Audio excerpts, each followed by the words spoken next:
अरविंद ने कस्तूरी को देखते हुए उस आदमी से कहा, दाता हुकुम यो से वाह छोरी, जिसकी शादी आप अपने छोरे के साथ कराने वाले थे, इब यो आपके घर की छोटी बिंदनी से। दाता हुकुम के चेहरे पर शातिर मुस्कान नजर आ रही थी। इधर कस्तूरी की शादी के बाद अब विदाई की बारी थी, इसलिए उसे आखिरी बार अपने परिवार से मिलने के लिए कोमल उसकी दादी सा के कमरे में ले आई। कस्तूरी, महारी लाड़ो, अरुंधति ने आते ही उसे अपने सीने से लगा लिया और दोनों फुट फुट कर रोने लगी। अरुंधति ने उसे समझाते हुए कहा, लाड़ो शायद तुम्हारी किस्मत ये शादी ही लिखी थी, पर तुम चिंता मत करो, मैं हूं ना, मैं खुद तुम्हारे ससुर से बात करूंगी। उसने मासूम कस्तूरी को शांत करने की कोशिश की, लेकिन उसकी कोशिश नाकाम हो गई थी। कस्तूरी ने रोते हुए कहा, दादी सा हम मम्मी पापा को मिलकर उनसे कुछ लेकर जाना चाहते हैं अपने साथ, क्या ले जाए? ये कोई पूछने वाली है, तुझे जो भी लेकर जाना है, जाओ उनके कमरे में उनको मिलकर ले जाओ। अरुंधति ने ये जवाब देकर उसे अपनी कमर पर बंधे चाबियों के गुच्छे में से एक चाबी निकालकर उसे दी और वो उसे लेकर अपने माँ बाप के कमरे में गई। उसने दरवाजा खोलकर देखा तो कमरा ठीक ठाक हालत में था, हर चीज अपनी जगह पर रखी हुई थी। वो उस कमरे में अपने पेरेंट्स की चीजें देखने लगी। इधर दूसरी तरफ अरुंधति ने दाता हुकुम को कस्तूरी के कमरे में बुलाया था। दाता हुकुम कस्तूरी के ससुराल में सबसे बड़े थे। उनका असली नाम आघात सिंह तोमर था। आघात जी ने आते ही अरुंधति को हाथ जोड़कर कहा, खम्मा घनी बाईसा। सामने से आघात को देखते हुए अरुंधति ने कहा, घनी खम्मा, आघात जी हमने आपको यहाँ अपनी पोती के बारे में बताने के लिए बुलाया है। हमारी बड़ी पोती ने जो गलती की है, उसकी सजा हमारी छोटी पोती को नहीं मिलनी चाहिए। वो अभी भी गुड़ियों के साथ खेलती है, उसे घर संसार की जानकारी नहीं है, तो उस पर दबाव मत कीजिएगा, इतनी विनती है आपसे। आप चिंता मत कीजिए बाईसा, वाह को हम अपनी छोरी बनाकर ले जा रहे से, वाह पर अपनी बहन की गलती का कोई असर ना पड़ने देंगे। महारा आपसे यो वादा से कि वो अट्ठे से भी घनी खुश रहेगी, आघात ने भरोसा दिलाते हुए कहा। जिस पर अरुंधति को कुछ हौसला हुआ और वो एक गहरी सांस लेते हुए कहा, ठीक है, हम उसकी विदाई की तैयारी करवाते हैं। आघात जी मन में बोले, वाह छोरी की घनी तारीफ सुनी थी, अब पता चलेगा कि वाह तारीफ सच से या फिर दिखावा। वो वहां से बाहर चला गया और अरुंधति कस्तूरी को लेने उसकी मां के कमरे में गई। इधर कस्तूरी ने अलमारी के ड्रावर से 2 नेम प्लेट्स निकाली। ये दोनों ईएस ऑफिसर्स की थी, जो कि और कोई नहीं बल्कि कस्तूरी के माँ बाप थे।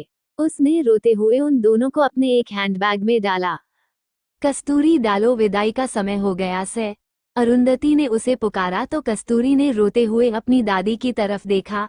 अरुंधति ने उसके चेहरे पर घूंघट ओढ़ाते हुए कहा, हम कान्हा जी से प्रार्थना करेंगे लाड़ो कि तुझे हमसे भी कहीं ज्यादा प्यार मिले तुम्हारे ससुराल में।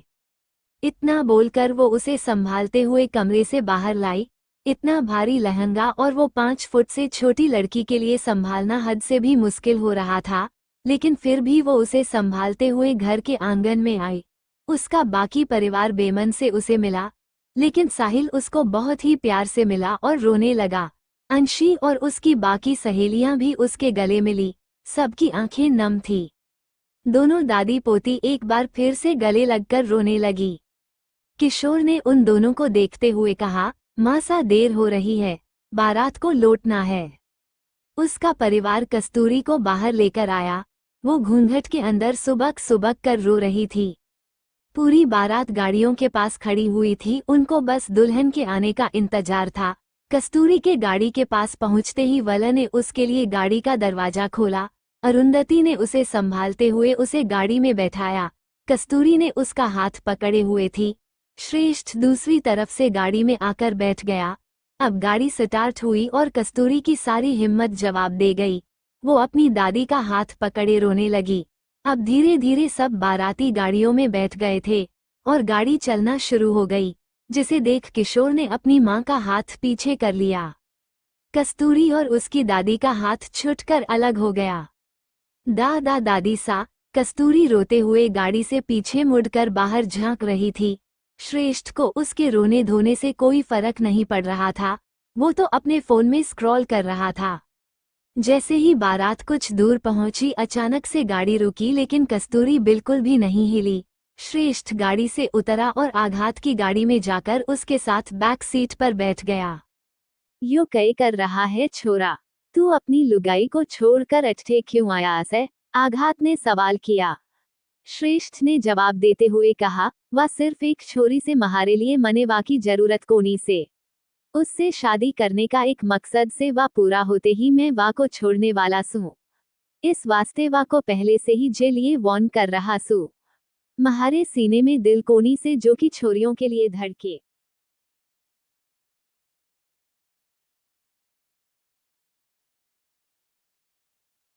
आघात ने उसको समझाते हुए कहा, थारा ब्याह हुआ से वाने साथ बड़े काको साथे भूल ना जाया करो कि हमने ब्याह किस लिए की है। इतना बोलकर उसने ड्राइवर को चलने का इशारा किया और गाड़ियां चल पड़ी। दूसरी तरफ कस्तूरी रोते रोते कब सो गई, उसको पता भी नहीं चला। गौरव महल, जैसलमेर। 4 मंजिलों की यह महल जैसलमेर यानी गोल्डन सिटी के रॉयल फैमिलीज में से एक तोमर फैमिली का रेजिडेंस था। पूरा महल नई नवेली दुल्हन की तरह सजा हुआ था। महल के आंगन में एक उम्रदराज औरत राजस्थानी लिबास में खड़ी हुई थी। उसके चेहरे पर गुस्सा था। वो अपने सामने खड़े हुए नौकरों को इंस्ट्रक्शन दे रही थी। कान खोलकर सुन लो, जरा सी भी गड़बड़ नहीं होनी चाहिए। पहले से ही शादी में गड़बड़ हो गई। जिसको ब्याह कर लाने वाले थे, उसकी जगह उस छोरी की बहन आ रही है। वो गुस्से में बिगड़ते हुए बोल रही थी। इतने में सीढ़ियों से उतरकर उस तरफ आते हुए एक औरत ने कहा, संध्या जीजी क्यों गुस्सा हो रही है आप? शांत हो जाइए। शायद उस लड़की की किस्मत हमारे घर के साथ जुड़ी हुई थी, इसीलिए अपनी बहन की जगह वो शादी करके इस घर में आ रही है। पारुल, हम देवर सा के सामने कुछ नहीं बोलते क्योंकि वो इस घर के बड़े हैं, लेकिन हमको वो लड़की इस घर के लिए बिल्कुल भी ठीक नहीं लग रही। जिसकी बहन ने हमारे बेटे को धोखा दिया, उस लड़की की छोटी बहन कौन सी सती सावित्री होगी? वह भी तो धोखा दे सकती है ना हमारे बेटे को। ये तो एक बार सोच लेना चाहिए था ना। संध्या ने अपनी देवरानी पारुल को देखते हुए कहा। पारुल दाता हुकुम आघात की पत्नी थी और संध्या दाता हुकुम के बड़े भाई की विधवा पत्नी, जिसकी मौजूदगी घर में कुछ खास दिनों के लिए ही होती थी। ज्यादा दिनों तक वो तीर्थ यात्रा पर ही रहती थी। उन दोनों के अलावा घर में उनकी 2 देवरानियां भी थी। श्रेष्ठ के पिता प्रभात की पत्नी सुनंदा और श्रेष्ठ के छोटे काकोसा सुजात की पत्नी नंदिनी, वह भी घर के कामों में लगी हुई थी। पारुल के हाथ में थाल देखकर संध्या ने सवाल किया, यह क्या है? पारुल ने जवाब देते हुए कहा, यह नई बिंदनी के लिए नए कपड़े और जेवर है। वह दाता हुकुम ने फोन करके जब बिजली बदलने के बारे में बताया था, तो उन्होंने हमें ये भी बताया था कि बिंदनी उम्र में छोटी है, इसलिए उसके लिए उसी के नाप के कपड़े तैयार करवा दो। छोटी है का क्या मतलब? संध्या ने असमंजस में सवाल किया। तो जवाब में सुनंदा उधर आते हुए बोली, जीजी मतलब वो उम्र में हमारे छोरे से छोटी है। उसकी बात सुनकर संध्या सामने से कुछ बोलने को हुई कि इतनी में बाहर गाड़ियां रुकने की आवाज आई और एक नौकर दौड़ते दौड़ते वहां आया और उन सबको देखते हुए बोला, खम्मा घनी बड़ी ठकुरानी सा, बारात आ गई से। उसकी बात सुनकर संध्या अपनी देवरानियों को देखते हुए बोली, अब तुम लोग यहाँ पर खड़ी खड़ी क्या कर रहे हो? जल्दी चलो, नई बिंदनी का स्वागत करना है। घर की औरतें मिलकर घर के दरवाजे पर आ चुकी थी। वह लोग दरवाजे पर पहुंचे, जहां पर उनको गृह प्रवेश की रस्म करनी थी। सब बाराती अपनी अपनी गाड़ियों से बाहर आ चुके थे। बस दुल्हन वाली गाड़ी से कोई बाहर नहीं आया था, जिसे देखकर आघात ने कहा, श्रेष्ठ जाकर बिंदनी को लेकर आ।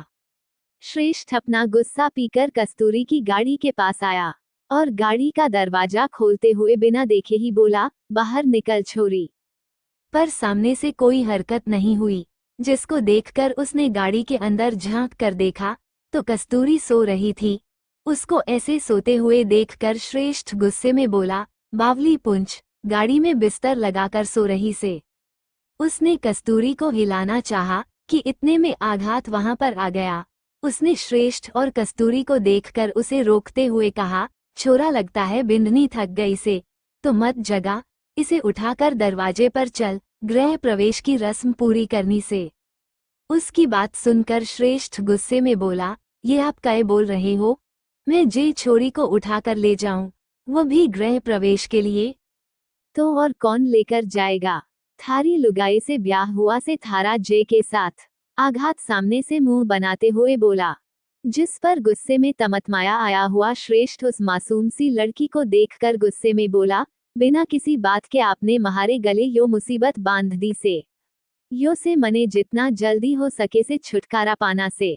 इतना बोलकर कस्तूरी को गोद में उठाकर दरवाजे की तरफ चल पड़ा।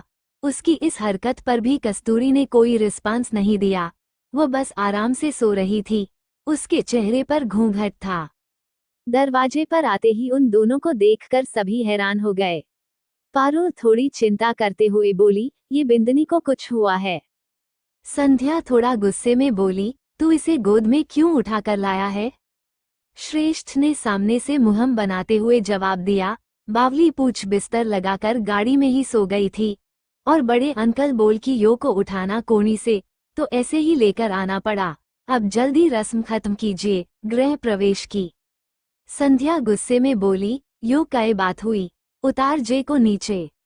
वो अपनी बात खत्म करती कि आघात की आवाज आई, मने बोला से, तो यो रस्म श्रेष्ठ से ऐसे ही पूरी करवाएगा। बाकी रस्में कल कर लेना। अभी जितनी पूरी हो सके से वो पूरी करो, और आराम करने दो बेचारी को, इतनी दूर से सफर करके आ रही से।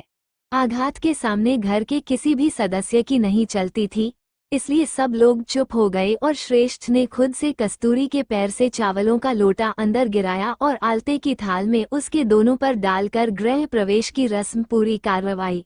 ये सब करते हुए उसे थोड़ी मुश्किल हो रही थी, इसलिए वो मन ही मन कस्तूरी को कोसे जा रहा था। उसने मन में खुद से कहा, अठे मने इतनी दिक्कत हो रही से और यो महारानी इतनी चैन से सो रही से, या को जैसे कोई फर्क नहीं पड़ रहा से। गृह प्रवेश की रस्म पूरी होते ही श्रेष्ठ अंदर आया, तो पारुल ने उसको देखकर मुस्कुराते हुए कहा, अब तू यो को अपने कमरे में ले जा। महारे कमरे में क्यों जाएगी यो छोरी? श्रेष्ठ मुंह बनाते हुए बोला। जिस पर पारुल के बोलने से पहले सुनंदा बोली, तुम्हारी लुगाई है, तुम्हारे कमरे में ही जाएगी ना, लेकर जा इसको। आघात श्रेष्ठ को देखते हुए बोला, इब अट्ठे ही खड़े रहोगे, जाओ बिंदनी को कमरे में लेकर जाओ। श्रेष्ठ गुस्से में मन मारकर अपने कमरे के बाहर पहुंचा, तो उसका पारा गुस्से में और भी चढ़ गया। वो गुस्से में बोला, यह महारे कमरे का सत्यानाश किसने किया से? उसकी आवाज सुनकर आघात की बेटी शुभी और सुजात की बेटी भक्ति वहां आई। उन दोनों ने भी राजस्थानी घाघरा चोली पहन रखा था।